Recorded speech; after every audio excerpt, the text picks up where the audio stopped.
आज अंतरवाली सराटीमध्ये माननीय मराठा समाजाचे नेते माझे मोठे बंधू मनोज जरांगे पाटील साहेबांनी दिलेल्या निमंत्रणावरती मी आज इथे आलो। अतिशय भावाप्रमाणे प्रेम देऊन त्यांनी माझ्याशी चर्चा केली। त्यांच्या मनामध्ये काही गोष्टी होत्या, काही खंत होती, काही राग होता, तो त्यांनी आपल्या समोरच सर्वांसमोर मांडला। काही गोष्टींमध्ये मीही त्यांच्या गोष्टी ऐकून भावुक झालो, परंतु एक वैयक्तिक पातळीवरती प्रसाद लाड एक मराठा समाजाचा कार्यकर्ता आणि मराठा समाजामुळे झालेला लोकप्रतिनिधी आणि मनोज दादाचा भाऊ म्हणून आज मी त्यांना भेटलो, सर्व गोष्टी ऐकल्या। निश्चितपणे ज्या पद्धतीमध्ये त्यांनी काही लोकांची नावं घेतली की यांना फोन केला की आम्हाला मदत होते, तशा पद्धतीत पुढच्या भविष्यात मला फोन केल्यानंतर देखील त्यांना मदत होईल अशा प्रकारची मी त्यांना ग्वाही देतो। कारण समाज हा सर्वतोपरी आहे आणि जातीसाठी माती खायला आम्ही तयार आहोत। त्यामुळे आजची अतिशय चांगली चर्चा झाली। आम्ही आतमध्ये देखील चहा प्यायलो, ती देखील मीडियासाठी ओपन ठेवली होती, कुठलीही गोष्ट नव्हती। काही त्यांनी त्यांच्या जीवनातल्या काही वैयक्तिक गोष्टी देखील सांगितल्या आणि खरंच त्यांना भेटल्यानंतर समाधान वाटलं। आणि आपण सर्व मीडियाच्या मंडळींनी आम्हाला जवळजवळ 2 तास लाईव्ह केलं। अनेक करोडो मराठा समाज असेल, इतर समाजाच्या लोकांनी पण आधी व्हिडिओ पाहिला असेल की प्रसाद लाड चाललेत तर काय होणार। तर यावरती मी समाधान तुमचं देखील व्यक्त करतो, तुमचा आभार मानतो, पोलिसांचा आभार मानतो, सर्व कार्यकर्त्यांचा आभार मानतो, खास करून मराठवाड्यातल्या माझ्या सर्व बांधवांचा मी आभार मानतो, सर्व समाजाच्या लोकांचा आभार मानतो। धन्यवाद। जय हिंद।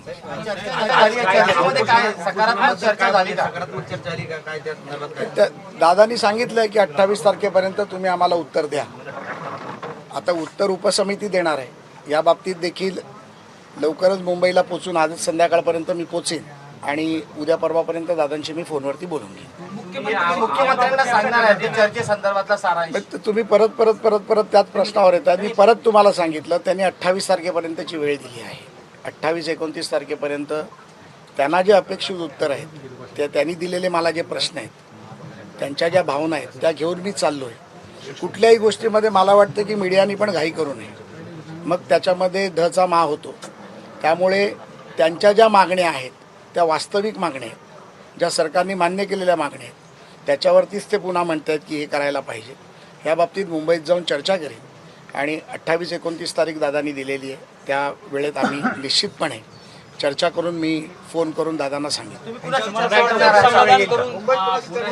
बघा, उपसमिती बनवलेली आहे। उपसमितीचं कडून जर समाधान नाही झालं तर साहजिकच राज्याचे उपमुख्यमंत्री, मुख्यमंत्र्यांशी यांच्याशी पण वेळ पडली तर चर्चा करू। त्यांच्यावर पुन्हा एकदा उपोषणाची वेळ असं वाटतं? मला वाटत नाही, कारण त्यांच्या ज्या मागण्या आहेत त्या मागण्याच्या बाबतीत सरकार अतिशय गंभीर आहे आणि सरकारने त्या बऱ्यापैकी मागण्या मान्य केल्या। आता त्याच्यामधला जो शॉर्टफॉल गॅप आहे त्या बाबतीतला जो विषय जो दादांनी सांगितला त्या बाबतीत मी मुंबईला जाऊन चर्चा करेन। यापूर्वी 8 वेळेस त्यांना देखील सरकारने आश्वासनं दिली, मात्र 8ही वेळेस त्यांना उपोषण करावं लागलं।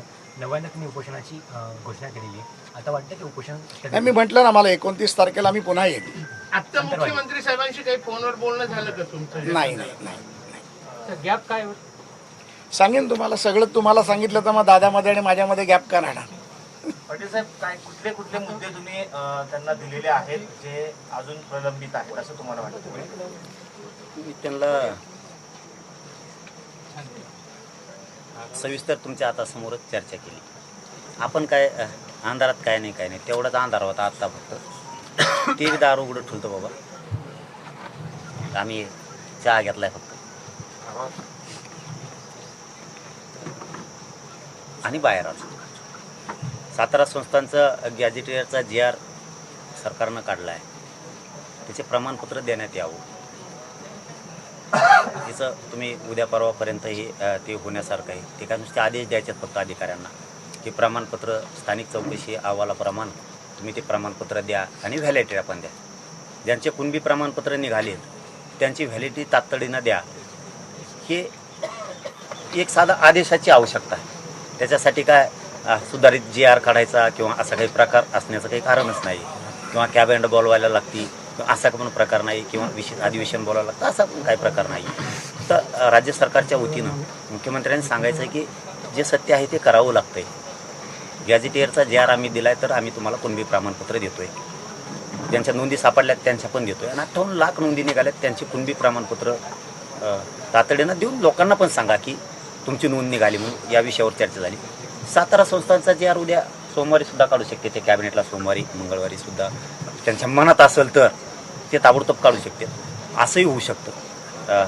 त्यामुळं ते पण सांगितलं. गुन्ह्याच्याबद्दलचाही विषय त्यांना सांगितला, सारथीचा सांगितला, बलिदान गेलेल्या कुटुंबाचा विषय म्हणजे सारथी आणि महामंडळातल्या योजना ज्या बंद केल्या त्या सुरू करा या सांगितलं. जे पैसे थांबले शिष्यवृत्तीचे ते पण द्या, त्याबद्दलही चर्चा झाली. महामंडळाचे परतावे 600 कोटीच्या आसपास थांबलेले आहेत, कारण ही रक्कम लहान नाही, पोरांचे शिबिर खराब व्हायला लागले, त्या विषयातही चर्चा झाली आपली. EWS SCBCच्या विद्यार्थ्यांच्या निवडी झालेल्या आहेत, त्याबद्दलही सांगितलं. बलिदान गेलेल्या कुटुंबाचा विषय, निधीचा आणि MIDCतल्या नोकऱ्याचा विषय राहिला आहे. शिंदे समितीची मुदतवाढ 1 वर्षासाठी देऊन ताबडतोब आपण नोंदी शोधणं खूप गरजेचं आहे. नाही मिळाल्या तर आम्हाला देऊ नका, आपण शोधायला हरकत काय, सरकारनं या जनतेचं वेदना दुःख जाणून घ्यायला हरकत काय. मराठ्यांसाठी आता उपसमितीच्या बद्दलचंही सांगितलं की उपसमितीनं पुढच्या काळात तरी चांगलं काम करावं, या भूमिकेचं आम्ही त्यांच्यासमोर मांडली. आता ते मुख्यमंत्र्यांना बोलतील आणि त्यांनी सांगितलेलं आहे मुख्यमंत्री 100% मागण्याची अंमलबजावणी करतील.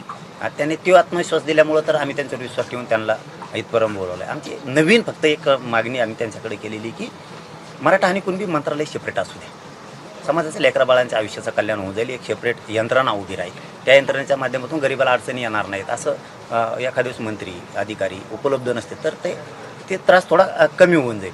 आपण जेवढ्या मागण्या लेखी पण दिलेल्या आहेत कलेक्टर महोदयांच्या माध्यमातून सरकारला, आणि जवळपास 2.5-3 वर्ष सरकारच्या पण त्या पूर्ण पाठ झालेल्या आहेत. आणि सातारा संस्थांचा गॅजेटियरचाही विषय होता, सातारा, कोल्हापूर, औंध आणि पुणे, तर तोही घेतील. 28 तारखेच्या आतमध्ये लाडभवून याच्यात आता पूर्ण क्षमतेनं ताकदीनं उतरावं, त्या समाजासाठी काम करावं आणि जिंकून दाखवावं, ही आमची इच्छा आहे. बाकी जर 28 पर्यंत मागण्या मान्य न झाल्या तुम्ही उपोषणाला थांबत नसतो रे मी, तुम्हाला माहित नाही. 28 पर्यंतच वेळ आहे तुमचा. मी थांबतच नसतो, कारण ना माझं यांचं वैर आहे, ना फडणवीस साहेबांचं आहे, ना कोणाचं आहे. माझ्या समाजाच्या लेकराचं जीवनमध्ये वाटोळं होणार आहे. हा, त्यांचं जर हे म्हणणं असेल तू बसू नको उपोषणाला, होऊन दे वाटोळं, नाही बसत. हे खोटं आहे का की कमीत कमी 50 ते 60 लाख पोरं गरिबांची ॲडमिशन घेणार आहे, व्हॅलिटी वाचून त्यांचं वाटोळं होणार आहे, प्रमाणपत्र वाचून वाटोळं होणार आहे. सरकार किंवा हे जर म्हणतात माझा समाज आहे, मराठा समाज माझा आहे, आपल्या समाजाचं कल्याण करूया, हे तरी कसे म्हणणार. यांना बसावं लागणार आहे 30 तारखेला माझ्या संग, त्यांचं वजन कमी करी तुम्ही बरोबर 30 तारखेला तुम्ही बघा. याम करायची गरजच नाही, ही 10 पाप बसले होतंय, रेटून बसायचं मांडी घालून. 23 तारखेपर्यंत तुम्ही बैठका थांबवल्या होत्या गावागावातल्या, आता त्या बैठका अशा थांबलेल्या बैठका थांबलेल्या राहणार, त्यांच्या मानावर मान टाकली, बैठका 100% महाराष्ट्रातल्या थांबलेल्या राहणार, कारण समाजात संभ्रम जाईल. त्यांचं एक वाक्य माझं एक वाक्य वेगळं होईल, यांनाही उद्या वाटण आमचा सन्मान केला नाही, आणि मला पण उद्या वाटणार आहे यांच्यामुळे आंदोलन मोडीत निघाल. त्यामुळे आम्हाला आता 5-6 दिवसात तयारीच होत नाही आंदोलनाची. काय फरक पडला, 2.5-3 वर्षे मंत्र्यांवरती सरकारवरती मान टाकली, विश्वास ठेवला, एकदा यांच्यावरती विश्वास. यांना वाटोळं करायचं असेल तर वाटोळं करतील, चांगलं करायचं असलं तर चांगलं. इतका प्रामाणिक प्रांजळ मी कधीच बोलत, फक्त त्यांच्यातली तळतळ दिसली म्हणून. नाही झालं, आता बैठका बंद केल्यात त्यांच्या म्हणण्यावरती, पुढच्या पण बंद आहेत, याचा अर्थ अंतरवली समाज येणार नाही. बैठका नाही घेतल्या म्हणल्यावर समाजाचं वाटोळं कोणामुळे झालं, त्यामुळे ते होणार नाही याची खात्री आम्हाला एकाच वाक्यात पडलेली. मुख्यमंत्री 100% करतील. मी पण मराठा समाजाचा आहे, माझ्या समाजाच्या लेकराचं 100% कल्याण होणार. आईला म्हणलं जाऊन द्या ना, काय तर कशामुळे आपण तरी बार काय म्हणते त्याला, ते राजकारणासारखं वागायचं, स्टंट करायची काय गरज नाही. आंदोलन केलं तरी मिळणार आहे, नाही केलं तरी मिळणार, पण नाही दिल्यावर नाही बसून काय करू. बघू समाजाचा उन्हाळा झालेला, लेकरा बाळांचा आक्रोश बघू. ॲडमिशन वाचून बापाजवळ पैसे नाहीत, व्हॅलिटी वाचून लेकरू घरी येणार, बघू का बघावं. जीव जाईल माझा, याच्या पुढं काय. एवढंच फरक. मला थोडं बैठका न घेतल्यामुळं, आंदोलनाचं निवेदन न झाल्यामुळं आंदोलन थोडं वेगळं कडक करावं लागणार, एवढाच फरक. आणि माझ्या मायबाप समाजाने येऊ पण, माझी पण इच्छा आहे की माझ्याही समाजानं येऊ नये. ऊन लई आहे, तुम्हाला मला वेटीस पण धरायचं नाही. जसं लाडभाऊ म्हणले तसं मला तुम्हाला वेटीस पण नाही धरायचं. मला समाजाला, सरकारला वेटीस नाही धरायचं. तुम्ही येऊ नका, मी तुमच्यासाठी लढायला आणि मरायला तयार आहे एका जागेवर तुमचं. पण ते आंदोलन तुम्ही येऊ नका, उन्हात कुणाचं काय झालं मी समाजावरती जीव लावतोय, तेही लावताय, तेही म्हणले समाज होऊ नये, असं आहे तसं आहे, काय होऊ नये, समाजाने बी येऊ नये, माझंही म्हणणं आहे. मी लढतो एवढंच आहे की सरकारवर दबावासाठी पब्लिक असती तर ती आता मी बैठका लाडभाऊवरती आणि मुख्यमंत्र्यांवरती विश्वास ठेवल्यामुळं मी त्या थांबवलेल्या आहेत, त्या आता थांबणारच आहेत. आता बैठका घेऊ नका, अंतरवालीत येऊ पण नका, उपोषण 30ला होणार आहे. नाही झालं तर तुम्ही फक्त सावध राहा. गावात सरकारने पहिल्यासारखा काही हल्ला करायचा प्रयत्न केला, पुन्हा मोडतोड करायचा प्रयत्न केला, प्राणघातक काही पोलिसाच्या माध्यमातून करायचा प्रयत्न केला, गावागावात मात्र सज्ज राहा. मग मात्र अंतरवालीकडे यावं लागणार. तेवढा ते दिवस तुम्हाला सांभाळायचा. बाकीचं मी सांभाळतो आणि मी बसतो. आंदोलन मी 30ला नक्की करणार आहे, त्यात बदल होणार नाही.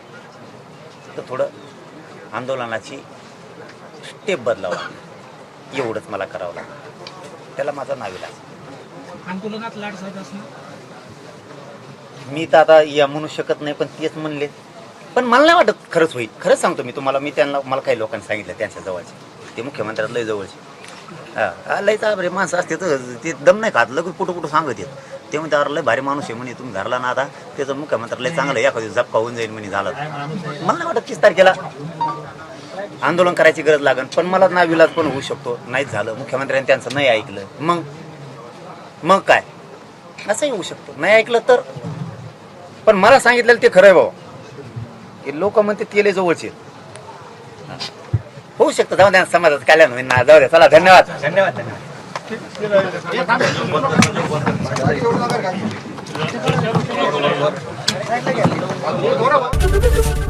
एबीपी माझा, उघडा डोळे बघा नीट.